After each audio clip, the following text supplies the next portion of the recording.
মহানবী হজরত মুহাম্মদ সাল্লাল্লাহু আলাইহি ওয়াসাল্লাম দাজ্জালের আলোচনা করতে গিয়ে বললেন, আমি তোমাদেরকে দাজ্জালের ফিতনা থেকে সাবধান করছি।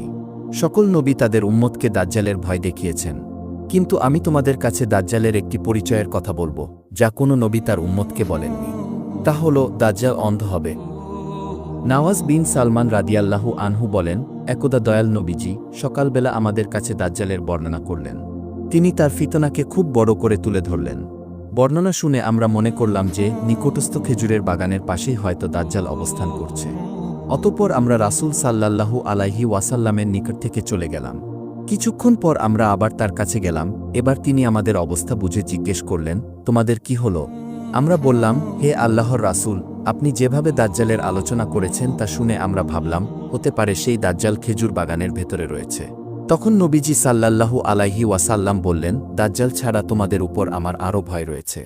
আমি তোমাদের মাঝে জীবিত থাকতেই যদি দাজ্জাল আগমন করে, তাহলে তোমাদেরকে ছাড়া আমি একাই তার বিরুদ্ধে লড়াই করব। আর আমি চলে যাওয়ার পর যদি সে আগমন করে, তাহলে তোমরা প্রত্যেক ব্যক্তি নিজেকে হেফাজত করবে। আর আমি চলে গেলে আল্লাহ প্রতিটি মুসলিমের হেফাজতকারী হিসেবে যথেষ্ট। ফাতেমা বিনতে কায়েস রাদিয়াল্লাহু তাআলা আনহু হতে বর্ণিত, তিনি বলেন, আমি মসজিদে গমন করে নবী মুহাম্মদ সাল্লাল্লাহু আলাইহি ওয়াসাল্লামের সাথে নামাজ আদায় করলাম। আমি ছিলাম মহিলাদের কাতারে।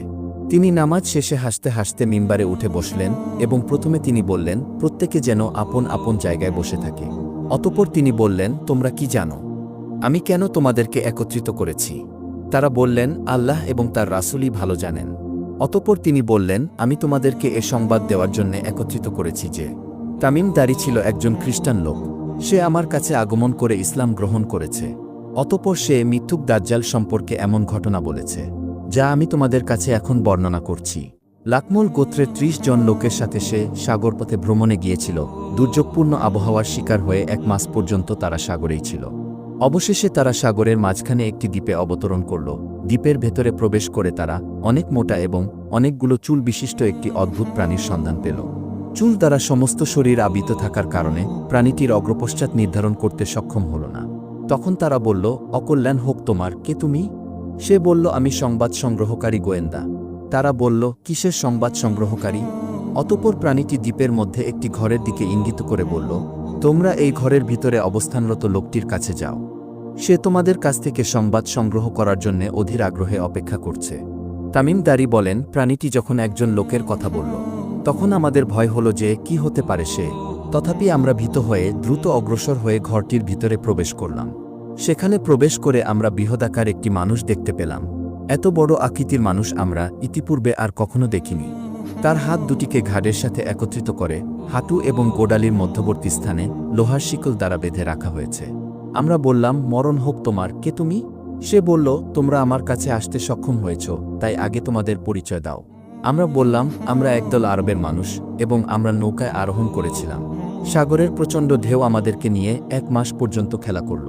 অবশেষে তোমার দ্বীপে উঠতে বাধ্য হলাম।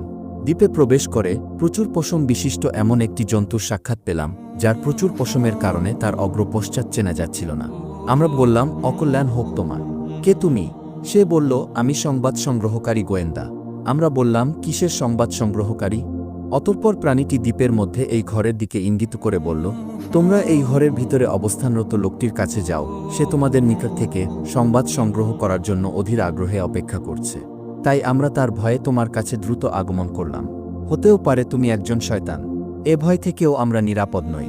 সে বলল, আমাকে তোমরা বাইসন সম্পর্কে সংবাদ দাও। আমরা তাকে বললাম, ভাইসনের কি সম্পর্কে জিজ্ঞেস করছো? সে বলল, আমি সেখানকার খেজুরের বাগান সম্পর্কে জিজ্ঞাসা করছি। সেখানের গাছগুলো কি এখনো ফল দেয়? আমরা বললাম, হ্যাঁ, গাছগুলো এখনো ফল দেয়। সে বলল, সেদিন বেশি দূরে নয় যেদিন গাছগুলোতে আর কোনো ফল ধরবে না।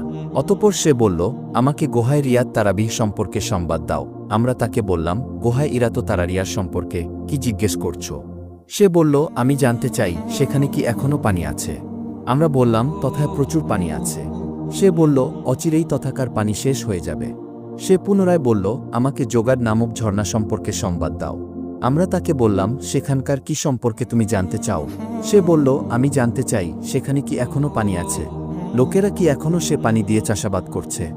আমরা বললাম, সেখানে প্রচুর পানি রয়েছে, লোকেরা সে পানি দিয়ে চাষাবাদ করছে। সে আবার বলল, আমাকে উম্মি নবী সম্পর্কে জানাও। আমরা বললাম, সে মক্কায় আগমন করে বর্তমানে মদিনায় হিজরত করেছে। সে বলল, আরবরা কি তার সাথে যুদ্ধ করেছে? আমরা বললাম, হ্যাঁ।